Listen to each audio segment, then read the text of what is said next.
menyatakan apresiasi dan rasa bangga setinggi-tingginya karena telah dikelola sebagai tempat penyelenggaraan dialog investasi yang bertajuk Aceh Gayung Sustainable Investment Dialogue 2021, yang menurut hemat kami adalah sebuah forum strategis untuk bertukar pendapat tentang isu investasi yang berdasarkan lingkungan, berdampak sosial, serta pemerintahan kolaborasi yang baik.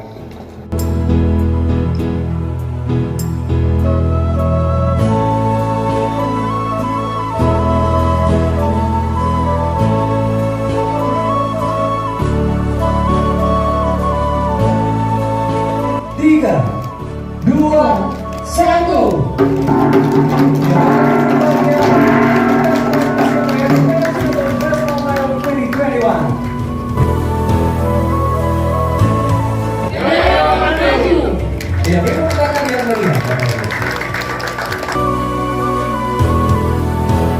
Dan yang menjadi juara terbaik pertama, selamat kami ucapkan kepada Kabupaten Aceh Tengah.